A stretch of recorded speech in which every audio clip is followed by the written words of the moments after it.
esse cara lá. Minha mãe, pra você ter, eu falei da minha mãe da outra vez, minha mãe desencarnou e a casa tá lá. Você falou que tem uns barulhos lá, é isso? Não, os barulhos também. Mas minha mãe desencarnou, a casa foi vendida com espírito dentro. Comparo casa com encosto. Não estava no contrato lá no astral. Eu botei. Pagou um preço menor. Tá lá, Né? ele tá lá até hoje. Ele literalmente é dono da casa, porque quem ficou foi ele, né? Não era um espiritualista quem comprou? A mulher que tá dentro da casa tá atormentada lá, velho. De fato. Tem barulho lá, coisa lá. Você vai entrar na justiça. Vim vender a casa com encosto. Daqui a pouco vai rolar isso. Vai, né? não vai demorar muito. Vamos comprovar que tem um. Pô, mas o cara tá lá mais tempo que todo mundo, praticamente. Tá, ele é o dono da casa lá. Isso, e é esse mesmo cara aí? Mesmo cara. O cara não foi encaminhado, então? Não foi. E não tem nada que você possa fazer. Assim, porque tem toda a informação que você imaginar. Acompanhou minha mãe no Candomblé, acompanhou minha mãe numa fase lá, acompanhou o estudo da gente espiritualista lá no crescimento lá, toda. Nossa. Deixa eu só fazer uma perguntinha, só aproveitando essa claro, deixa. Claro. Que você comentou que ele te enganava, né? Se apresentando como outro ser. Ele fingia ser um mentor. Como que você consegue se blindar disso? Como você consegue saber quando é realmente aquele ser? É sentimento? Como que funciona? Primeiro que você não pode confiar em ninguém. Apareceu, desconfia. Isso para aqui também. Você tá no banco, o cara chega perto, você não pode confiar, velho. Você tá na rua, o cara chega perto, você não pode confiar. Isso quem é? Não pode. A mesma coisa você tem que fazer em conteúdo espiritualista, não pode confiar em ninguém. Confiou, primeiro quem é, tá falando o quê, qual é o conteúdo. O cara veio falar que é o ET do sei da onde, o que você tá falando do seu ET? Não é ET, Bilu, busque conhecimento, pelo amor de Deus. Então, você, primeira coisa, viu, desconfia. Outra coisa, sensação. Mas às vezes não, eles vêm de branco, tal. Olha no olho. Se o espírito virar um pouquinho o rosto assim, só. Já não... Isso, normalmente você não vai ver mentor. A melhor coisa é não ver. Não quero nem ver mentor. Quero saber se está aqui do lado e tal. Até porque eu não vejo, eu tenho que sentir.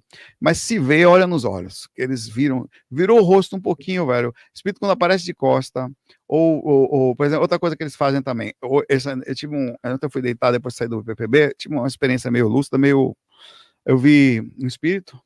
Olha que cara inteligente, velho. Ele sabe que eu vou olhar no olho, o rosto.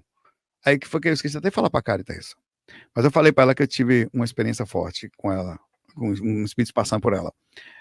Ele fingiu que explodiu um negócio na cozinha, o rosto dele machucou, que era como se fosse ela machucou o rosto. Aí eu falei, Carita, o que você está fazendo na cozinha tal? Aí o que aconteceu? Eu olhei pro rosto dele, era a Carita com o rosto machucado de fogo. Aí o que aconteceu? Com isso, ele conseguiu fingir que para mim que continuava sendo a Carita. O que eles fazem? Eles viram o rosto, porque se você olhar no rosto, some o rosto e você consegue ver quem não é. Então, o que ele fez? Ele plasmou o rosto dela deformado. Aí, com isso, eu conseguiria acreditar que era ela, porque ela tinha se machucado na cozinha. Vê que bicho miserável, velho. Aí eu olhei no olho, no rosto, ele não virou, ficou com o rosto para mim, porque eu estou machucada. Tipo, vê que bicho safado. Eles são muito inteligentes, velho. E também aquilo que você sente, né? Você sente uma frequência. Aí você, ali, né? Só que na hora eu tava desesperado, entre aspas, porque eu tava meio inconsciente, eu fiquei meio desconfiado, mas ao mesmo tempo eu não sabia se era lá, porque eu pensei que ela tinha se machucado na cozinha. Então eles usaram a minha emoção, mais o processo para puxar a minha energia. Porque você tá com a emoção aflorada, né? Exato, então eles fazem uma coisa para... Então você tem que sempre acontecer uma coisa drástica, qualquer coisa que acontecer, mesmo na vida, diminua a intenção. Pô, minha mãe desencarnou, demorou um tempo com a minha ficha, velho. Porque eu falei, isso é verdade, estou fora do corpo. Porque eu estou acostumado à enganação assim. Eles fazem um processo intenso. A vida também é assim. A encarnação é exatamente isso. A encarnação é feita para ter uma coisa intensa para ver como que você vai sair nela. Pensa se não é. Ela pega você e bota você passar por um desafio danado, pesado, você tem que mudar a emoção para ver como é que você vai reagir. Aí você tem que manter a calma. O desafio é esse. Chega uma hora que você está mantendo a calma sempre que em tese, você não precisa mais passar por nada aqui. É só aí que você vai. O principal desafio da encarnação é a emoção, velho.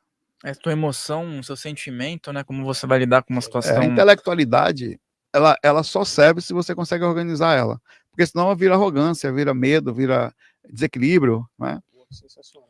Tem uma pergunta aqui, ó, o pessoal escreveu, o Thiago perguntou o seguinte: se você já teve alguma experiência com herê, trabalho fora do corpo? Algumas vezes. São crianças, né? E de fato eles se aparentam como crianças, mas são mentores. Eu já vi, por exemplo, o herê normalmente é um nome, tem uma conotação da Umbanda, do Candomblé, mas é um espírito que por algum motivo mantém a forma infantil. Alguns mantêm essa forma infantil para ser mentores, para o herê. Eles sabem, eles estudam para isso, né? Então eles sabem que a criança tem um poder incrível de mudar a energia. Então a energia mais gostosa que tem na Umbanda é a dos herês. A do Candomblé também. Na hora que os herês entram, todo mundo sai dali feliz, né? O herê tem uma capacidade de limpar energia que só eles fazem. Então várias vezes já vi espíritos de criança fazendo trabalhos. E precisa que sejam, que eles, porque, por exemplo, pega uma mulher que passou por um estupro, Deus me livre, desencarna assim. Como é que ajuda? Como é que faz? Ou é uma própria mulher ou é uma criança. Só deixa. Tem gente que é fechado para o mundo, só se abre para criança ou para cachorro, animalzinho. Duas coisas que os espíritos usam no astral. Eu já vi. Criança, eu vou até contar uma mentora, e animais. Uma vez eu fui visitar uma sessão, pessoas se desencarnaram, se não me engano, por Covid. Porque faz um tempo, mas não muito. Tinha um senhor que estava desolado, velho. Nada, estava depressivo, assim, mal, assim. Aí eu vi a cena do cachorro dele, foi proposital. Me esperaram chegar para eu ver. Era um Golden. Até falei, ele chegou e abraçou o cachorro e ficou feliz da vida. Aquilo foi um tratamento para só tirou ele da mesma hora, o foder de um cachorro. O cachorro dele havia desencarnado um tempo antes dele e foi levado para ajudar ele lá. A outra vez foi a mentora, não, nesse caso, não era necessariamente da energia da Umbanda, nem da Candomblé, mas estava eu e um mentor, ele tinha me levado para tentar fazer um processo, nós não conseguimos. Eu não consegui. Ele pediu para ficar disfarçado e eu não consegui, porque eu pisei num negócio lá e pedi desculpa. Aí quando eu fiz isso, eu chamei a atenção da região. Quem veio foi uma menina. Isso já faz uns 10 ou mais, 15 anos. Aí na hora que eu vi a menina, linda, pequenininha, assim, tinha uns 6 anos, 5 anos, eu comecei a querer conversar com ela, né? Que ela tinha feito um trabalho incrível de proteção com a gente.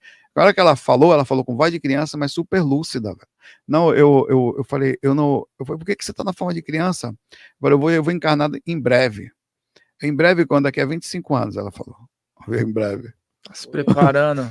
Mas eu já mantenho essa forma, porque para eu trabalhar aqui, se eu ficar como forma feminina, que eu vou encarnar como mulher, as pessoas têm conotações sexuais comigo, ela falou. Então eu preciso me manter na forma de criança para poder fazer o trabalho linha de frente, que aí diminui muito as mentalizações, assim, dos espíritos desequilibrados, né? Então ela se mantinha, assim, para fazer esses projetos. E uma mentora incrível. E às vezes tem um grande conhecimento, tem uma certa ancestralidade. Só forma. Né? Só formato. Forma. Então, são formas, assim. Fora que tem espíritos também que a gente pensa que desencarnam, por que espírito se mantém em forma de criança?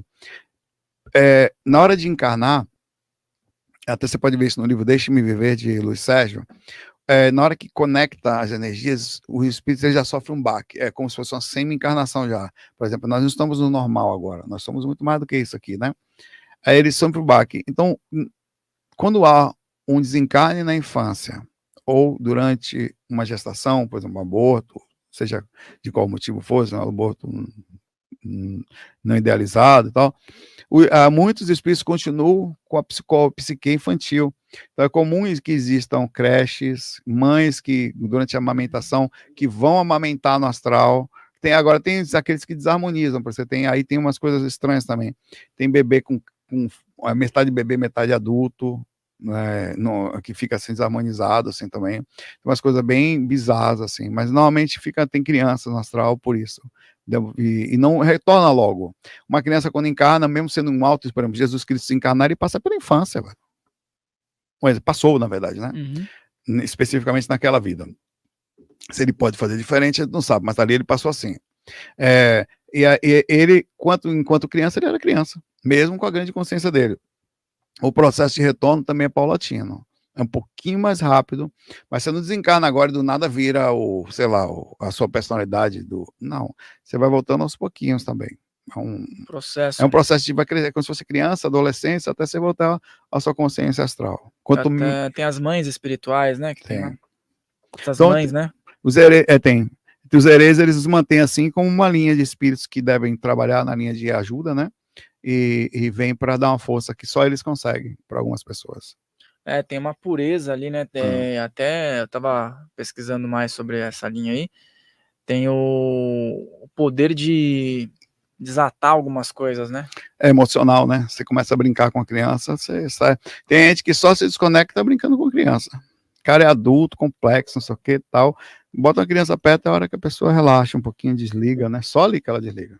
Aquele arquétipo da pureza, da inocência. O trauma com adulto também. Tem gente que é traumatizada com pessoas. Não se comunica muito, né? Só conversa com brinca com criança. Elas ficam muito fechadas. E nessa linha, por exemplo, tem o Erê e tem o Exu Mirim, né? Tem também. São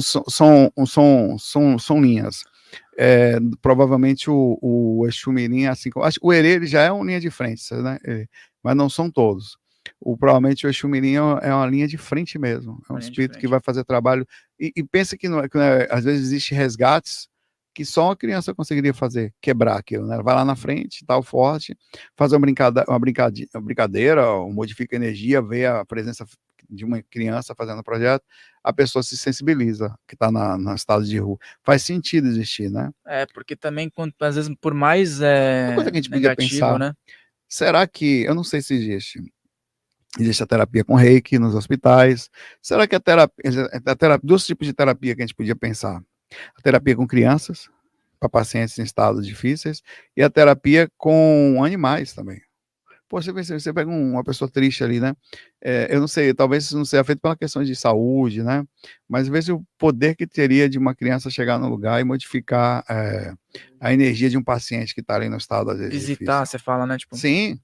Às vezes tem aqueles projetos que tem palhaço que algumas crianças participam, né? Pois é. Eles vão brincar, às vezes, com crianças que estão em UTIs também, em tratamento de câncer, né? De quimioterapia e tal. E ver como funciona, né? Às vezes com você sabe, cão, né? O reiki já é aceito pela Organização Mundial da Saúde, né? Eles não sabem nem como. Existem alguns artigos que dizem que a presença humana faz isso naturalmente, mas eles sabem que o reiki tem um poder de ajuda na curva de melhora ali. Porque também a pessoa, vamos dizer, você é médico, né? Você está no hospital. Nada pode te impedir de fazer um reiki ali, de repente, mas também no hospital não sei como é que seria isso, né? Mas é aceito, normalmente assim, não existe uma regra, mas a igreja, os padres costumam visitar os doentes na UTI, é comum. De vez em quando tem uma capela, é normal ter uma capela dentro dos hospitais, fruto do processo cultural, né? Mas também deveria, assim, pelo mesmo motivo, também um paciente pode receber seu pai de santo. Às vezes você... Difícil é ter um terreiro de umbanda dentro do hospital, fruto do processo cultural, né? Uma mesquita, exato, fruto do processo cultural onde sente, mas deve ter algumas coisas parecidas, mas talvez uma mesquita lá nos países do Oriente, mas islâmicos, né? Às vezes tem hospital, tipo Santa Catarina, né? Já é hospital, já tem essa nomenclatura, né? Aí tem uma capela lá, o pessoal fazer oração. Às vezes hospital evangélico. Não, eu não sei se o Ciro Libanês ou o Albert Einstein tem alguma coisa assim. É possível que tenha um lugarzinho, uma capelinha assim, que pela cultura regional, né? A gente não pode negar que a cultura católica é muito forte aqui, né? Pode ser, porque assim, no hospital israelita, né? São hospitais particulares, né? Normalmente você tem hospitais mais que são interligados, assim, digamos assim, de questões religiosas, né? Pode ser acho que os hospitais particulares podem ter. Boa pergunta, viu? Vou até pesquisar sobre isso. Você falou de bipolar, meu pai, que eu falei que desencarnou, ele tinha, né? E era um processo bem assim, voltado para o não trabalho espiritual correto, assim, era algo terrível. É muito forte, velho, o domínio dos espíritos sobre a gente. Porque o corpo da gente, teoricamente, ele responde a quem está encarnado, menos o médium. Todo mundo tem uma proporção de retorno, por exemplo. Você pode não sentir nada, pode ser uma pessoa que não sente espírito, sente nada, não sinto nada.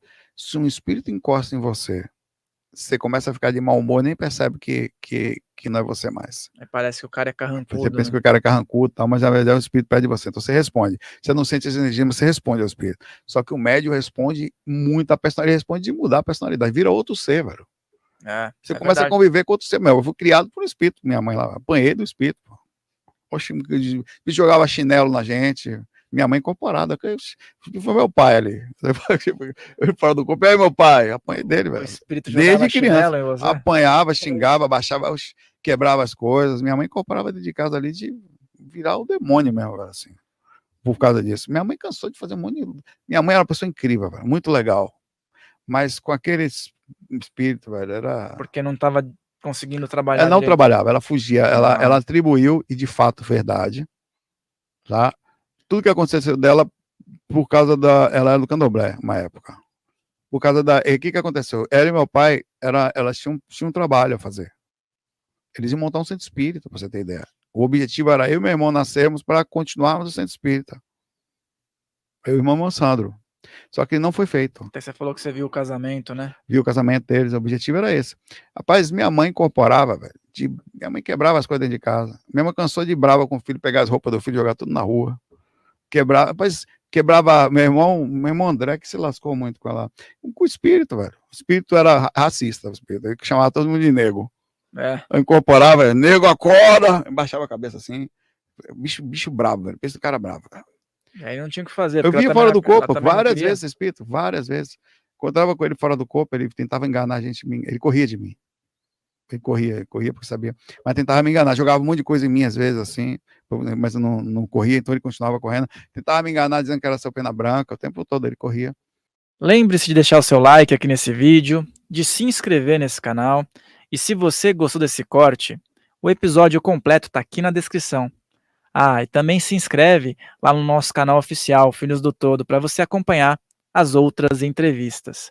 Farrell Molina falando, um grande abraço.